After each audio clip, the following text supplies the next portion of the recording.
The old transport truck rattled as it moved down the lonely road. Alex gripped the steering wheel with both hands, his eyes fixed on the narrow path ahead. He had taken many delivery jobs before, but something about this one felt wrong. He was told to pick up a special passenger from a military checkpoint and drive her to a distant station across the desert. The instructions were clear. Don't ask questions, don't look back. The pay was double. Too good to say no. When Alex reached the checkpoint, the guards were silent and cold. One of them opened the back of the truck and pushed a figure inside.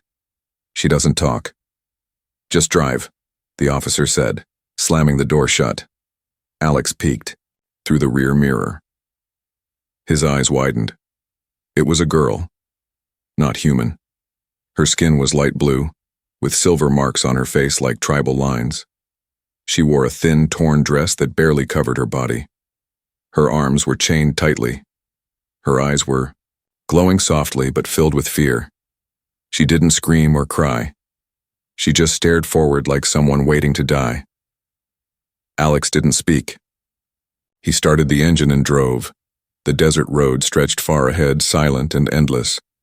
Hours passed and the sun began to burn hotter. Still, she said nothing.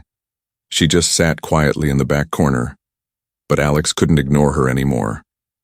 "Are you okay back there?" he finally asked. No answer. "You need water? Food?" Still no reply. But her eyes moved slowly to meet his in the mirror. That look said everything. She was scared. Not of him, but of what was coming. Alex pulled out a small water bottle from his bag and tossed it gently toward her. It landed near her feet.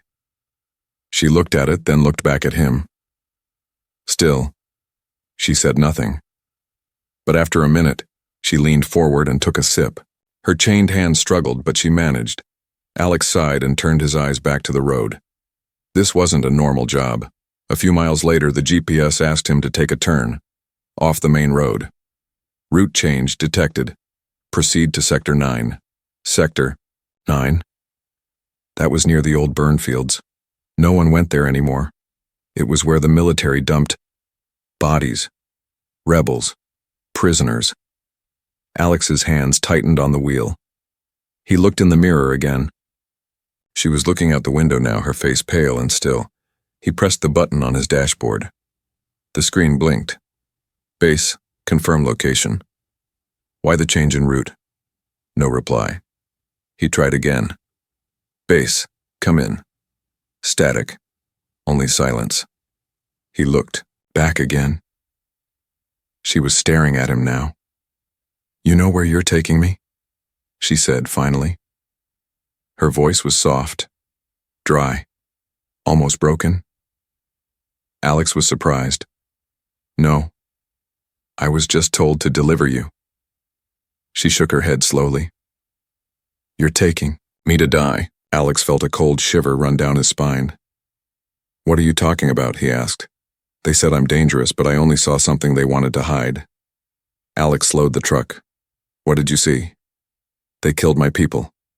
We asked for peace. They opened fire instead. Alex didn't know what to say. He had heard stories, rumors that not all alien prisoners were criminals. Some were just witnesses, leftovers from bad orders. He looked at her chains again. Her bruises, the fear in her voice. "I didn't sign up to kill anyone," Alex whispered. "You already are," she said, her eyes sharp now. "Unless you turn this truck around."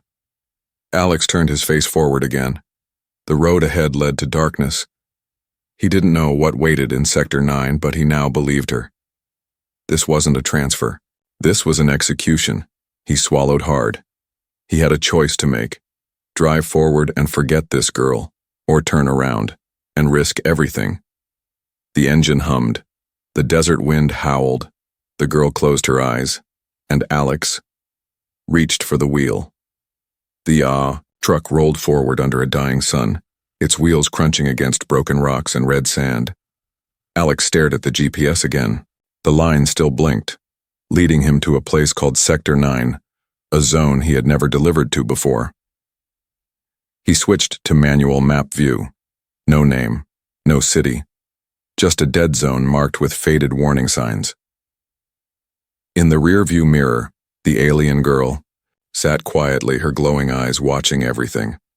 Her name was still unknown. Her hands were still chained, but the fear on her face was now mixed with something else. Hope. Alex's fingers hovered over the steering wheel. His foot eased off the gas. He pulled over. "I need answers," he said, turning halfway in his seat. "Who are you? Why would they want you dead?" The girl didn't speak right away. She looked down at her wrists. "They said I was a traitor," she whispered. "Because I wouldn't lie. I saw soldiers burn my village. My father begged them. They killed him first." Alex stared, frozen. She looked up. "I only survived because I crawled into the water tanks. I stayed hidden while they destroyed everything. Why didn't you run after?" "I tried, but humans caught me. They brought me here, to Earth, told everyone I was dangerous. Dangerous because I remember." Alex's hands clenched into fists. He had been lied to. Used. He opened the driver's door and stepped out into the sand. The wind blew sharp dust across his face. In the distance, lightning flickered behind the storm clouds. Danger was coming. He walked around to the back of the truck. She flinched when he opened the door. "Easy," he said. "I'm not going to hurt you." She looked down at her feet. "Then why take me there?" "I won't," Alex said. He knelt and unlocked her foot chain, then the wrist shackles. She gasped softly when the last one came off, like she wasn't sure this was real. "Why are you helping me?" she asked. "I drive people, not death sentences," he said. "And my gut tells me you didn't deserve this." Suddenly, a loud beep echoed from the truck's console. "Warning. Route failure. Alert sent." Alex ran back inside. The truck's system had detected a delay. It sent an auto report to base. "Damn it," he whispered. "They'll know I stopped." The alien girl stood outside now, rubbing her sore wrists. Her blue skin shimmered in the fading light. "What happens now?" she asked. "We go off-road," Alex said. Minutes later, the truck veered off the assigned path, cutting across old trails and forgotten bridges. The land turned rough. Dead trees stretched like bones from the ground. Old signs marked biohazard zones, but Alex drove through anyway. The girl sat in the front seat now, still quiet, still alert. "They'll come for us," she said. "I know," Alex replied. "That's why we don't stop." She studied his face, curious. "Why do you care?" Alex didn't answer at first. Then he said, "I had a sister. She disappeared in a war. They said she ran. But I found out she tried to save a child. And they left her behind." The girl's eyes softened. "I promised myself," he continued, "if I ever had the chance to save someone like her, I wouldn't look away." Silence filled the truck. Then a new sound. Drones. Buzzing. Far behind them, in the sky, small black dots followed. Fast. Getting closer. "They found us," the girl whispered. Alex gritted his teeth. "Then we make it hard to catch us." He turned the truck sharply into a narrow canyon. Rocks scraped the sides. One wrong turn and the whole vehicle could flip. The drone sped faster. The alien girl leaned forward. "There's a cave, up ahead. I remember it from the map they showed me." "Where?" "Left. After that broken tower." Alex swerved. The tires kicked dust in the air. The truck roared down a hidden path barely wide enough. There, a black gap in the canyon wall, the cave. He hit the brakes, turned off the engine, and reversed the truck into the dark hollow. Both of them sat still, hearts pounding.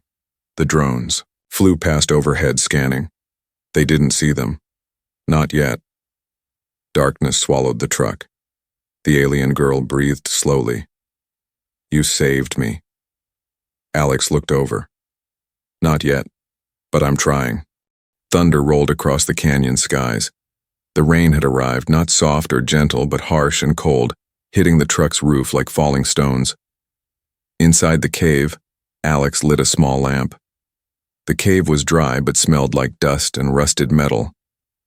The truck was hidden, but they couldn't stay forever. The alien girl sat near the front seat, curled up in an old blanket Alex had given her. She hadn't spoken for an hour.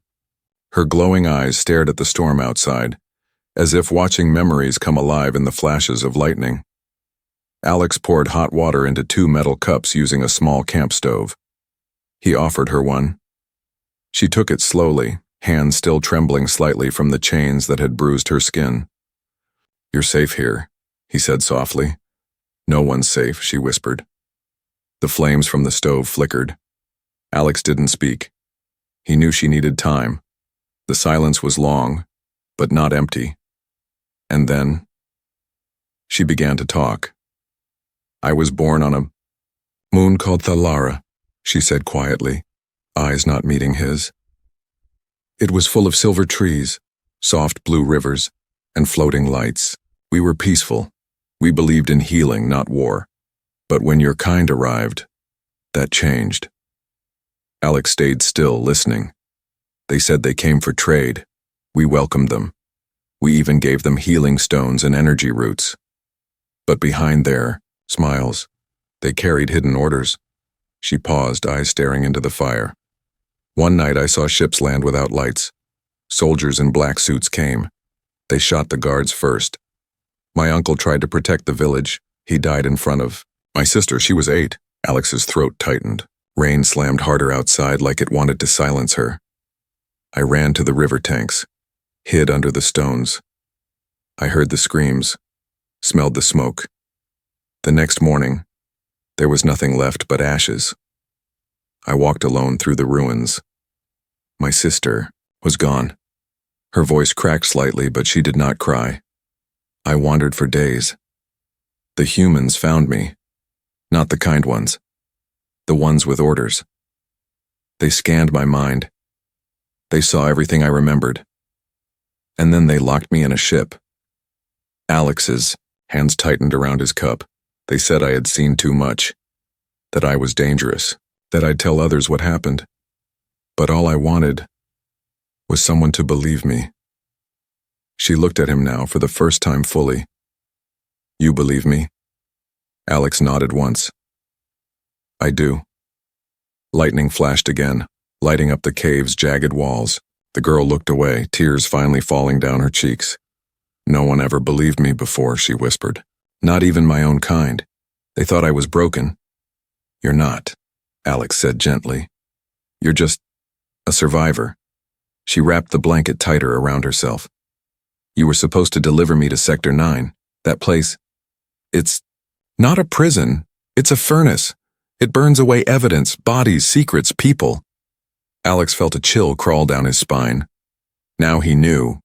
They hadn't just lied. They had used him to bury the truth, and she was the last piece of that truth. He stood up and checked the outside from the cave mouth. The drones were gone, but not far.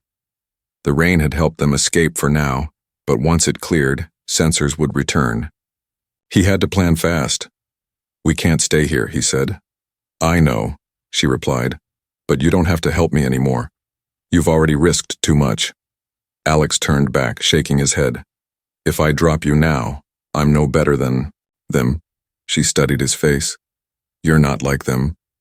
"Neither are you," he said. A small smile touched her lips for the first time. "I have one chance," she said. "There's a broadcast station, old but still working. If I send my memory scan there, the truth will go out. To everyone." "Where is it?" 30 miles west, across the burned forest." Alex opened the truck door and slid into the driver's seat. "Then let's go," he said. She climbed in beside him. Outside, the rain began to ease, but the danger had just begun. The rain had stopped, but the sky stayed dark and heavy. A thick fog clung to the trees as Alex drove the truck out of the canyon. The alien girl sat beside him, her hands resting on her lap, her face calm, but her eyes always watching the horizon. The road ahead was cracked and twisted, cutting through a forest that had once been green but now looked burned from war. Charred trunks and black branches reached out like claws. The map was useless here. "This path isn't on any satellite system," Alex muttered, turning the wheel slowly.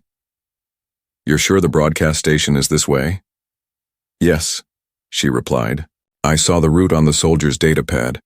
It's hidden for a reason." Alex gave a short nod and pressed on. His thoughts were heavy. With each mile, the risk grew larger. He had turned away from orders. He had helped a prisoner escape. And now he was heading into restricted territory with no backup. But something inside him felt right for the first time in years. After 2 hours, the truck reached a cracked old sign barely standing by the road. "Sector 13, entry forbidden, no rescue beyond this point." Alex slowed down. "Now what?" he asked. She leaned forward. "Turn left. The road disappears soon. But there's a hidden track through the forest." He hesitated. Then he turned. The forest was dead silent. No birds, no wind, just the low growl of the engine and the crunch of old leaves beneath the tires. They drove until the trees opened to a clearing. Then, something moved. Alex hit the brakes. In the middle of the path, a small robot floated, its red sensor blinking. "Recon drone," the girl whispered. "One of theirs." Alex cursed under his breath and reversed fast, swerving behind a fallen log. They killed the engine. The drone hovered, scanned the air, and slowly moved on. They waited, breathless, until the red light vanished into the woods. "That was too close," Alex said. "They're searching Sector 13 now," she said. "They know we turned." Alex looked around. No roads left, only rocks, burned trees, and fading sunlight. "We'll have to go by foot from here," he said. "The truck will get stuck in the hills." She nodded. "Then we hide it." Together they rolled the truck into a shallow ditch and covered it with netting and dark leaves.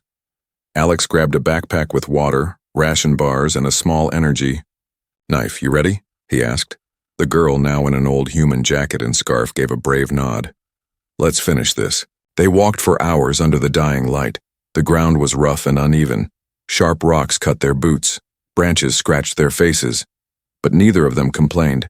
Suddenly a sharp sound rang out. "Beep! Beep!" Alex dropped to the ground and pulled her down with him. Up ahead, a patrol unit. Not human, not alien, but machine. 4-legged steel bots scanning the forest, armed with shock rifles. "They've sent hunters," she whispered. Alex looked around quickly.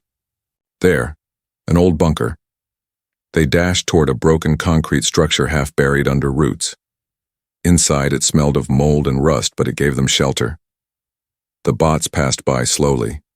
One paused, scanned the air, then moved on.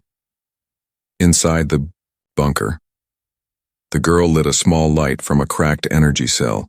She looked at Alex. "They won't stop until we're dead." "Then we stay ahead," he said. But she looked worried now. "There's something else," she whispered. "What?" "The broadcast station has a defense AI. It was built during the border wars. If we don't give it the right passcode, it will shoot us." Alex looked at her, stunned. "You didn't think to mention that earlier?" "I didn't know until now. I just remembered it. The datapad said the code was voice-based. From the one who built it." "Do you know who that is?" She hesitated. "My father." Alex stood slowly. "Then let's hope he made it listen to you."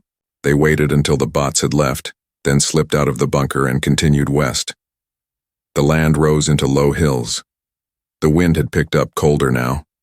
Ahead, in the darkening sky, a strange tower appeared, silver, broken, but still standing. "That's it," she said. "The broadcast tower." But something else stood between them and it, a burned-out trench field, and a line of black-armored soldiers, waiting. Alex took a deep breath. "They knew we'd come here." She touched his arm gently. "You can still run," but he shook his head. "I didn't come this far to walk away now." The silver tower stood tall on the hill, cracked by war but still holding strong like a ghost of the past. Its beacon no longer blinked. The wires were tangled like vines, and the base was surrounded by broken stone walls and rusted machines. Alex and the alien girl crouched behind a large piece of old armor plating, just meters away from the trench field. Ahead of them, the enemy stood in the shadows, 2 squads of black-armored soldiers armed and alert. They were not just there to stop them, they were waiting. They knew we would come, Alex said under his breath. The girl nodded. They want to kill us in the open. Make sure no one gets the truth. Alex scanned the area. Too many to fight. Not enough to sneak through. Suddenly, a voice echoed from the trench. Surrender now, driver, and we will spare you. Leave the girl. You don't have to die for her. It was calm, cold, robotic. Alex clenched his fists. That's a lie. If I walk away, she dies and I'm next. The girl turned to him. Her voice was quiet but firm. Maybe you should go. I'm the one they want. Alex stared at her. You're not alone anymore. Before they could plan, their next movement came from the opposite ridge, silent shadows. Humanoid figures cloaked in desert gear and wielding sleek weapons. Not soldiers, not humans. Not enemies. The girl's eyes lit up. The Thalara outcasts, she whispered. They're rebels. Survivors. My people. One of them signaled with a red light. Then a message came through a small translator on Alex's belt. We know who she is. We've been watching. If you move, we'll cover you. But the soldiers must be distracted. Alex looked around. We'll draw their eyes. You move behind and make it to the door. The girl gripped his hand. What if they shoot you? Alex smiled just a little. Then make it count. Tell the galaxy what they've done. The plan moved fast. Alex stood up on the left flank, yelling and throwing a flash canister into the open. Hey! Over here, metalheads! The light burst. The soldiers turned, raising their weapons. Behind them, the rebels opened fire. Silent pulses from energy rifles striking down 2 guards instantly. The girl ran through the middle path, dodging behind. Wreckage, her heart pounding like a war drum. Alex rolled behind a crushed drone and fired his pistol wildly. He wasn't a soldier, but he was angry, and now he was dangerous. Come on, he shouted. The soldiers split their attention. Too late. The girl reached the tower door and placed her hand on the sensor panel. A voice echoed in an old alien. Language, she answered. The door clicked open, and she slipped inside. Back on the field, Alex was hit, 1 shot in the leg. He dropped to the ground, groaning in pain. 2 soldiers approached him slowly, rifles raised, but before they could fire, one was blasted by the rebel leader, a tall alien with gray skin and glowing tattoos. Other was tackled by a rebel warrior from the ridge. Alex tried to stand, but his leg gave out. Then he heard a voice, her voice, coming from the tower's speaker system. This is Ayla of Thalara. I was marked for death because I saw the truth. But now you will all see it too. A bright light burst from the top of the tower. A transmission beam. She had done it. She had turned it on. Inside the tower, Ayla stood at the console, uploading everything. The images of the massacre, the orders, the faces of those who gave the command. It was being sent across all channels to humans, aliens, rebels, citizens. Truth was no longer a secret. Outside, the enemy began to retreat. Their mission had failed. Alex, half limping, was helped by the rebels. You're lucky, the leader said. You chose the right side. Alex smiled through the pain. Took me long enough. As the sun finally rose behind the tower ruins, the girl stepped outside, her face marked with dirt, tears, and courage. She walked toward Alex, who leaned on a broken rifle like a crutch. You did it, he said. No, she replied, we did it. In that moment, they were not just a driver and a prisoner, they were survivors, truth-bearers, and the war for justice had just begun. The sun was climbing higher now, washing the dead forest in a pale gold light. Smoke still drifted from the trench field behind them. The battle was over, but not the war. Alex sat on a flat stone near the tower, his leg bandaged with strips of cloth. One of the Thalara rebels had treated him. It still hurt to move, but he was alive. Ayla, no longer just the alien girl, stood beside the console, watching the final pieces of the broadcast complete. Her people's truth had finally gone out, but the tower was no safe haven. They will come, one rebel warned. Not soldiers, hunters. To silence the signal. We must leave before they arrive. Alex looked up. Can the truck still be used? One of the rebels nodded. We fixed it, enough to move. Ayla came over, holding a small memory shard. This holds the full archive, she said. Even if they destroy the tower, the truth survives. Alex took it carefully. Then we run. Fast. They rode the damaged truck down the old mining road. Ayla sat close, her hand steady on the dash. Alex drove with one leg stretched out, sweat dripping from his brow as the pain fought him. The rebels rode behind them in stolen bikes and crawlers, but halfway down the road, trouble came fast. Boom! The truck shook hard as the dirt beside them exploded. A missile had hit the ground just feet from their wheels. Ambush! One rebel shouted from the rear radio. On both sides of the canyon, black transport ships uncloaked and enemy drones dropped like vultures, firing laser rounds toward the road. Alex jerked the wheel. We have to get out of the open, Ayla cried. There's nowhere to hide now, Alex shouted back. Hold on. The truck barreled down the slope, bouncing wildly as drones chased overhead. One drone fired, and the back window exploded. Glass flew.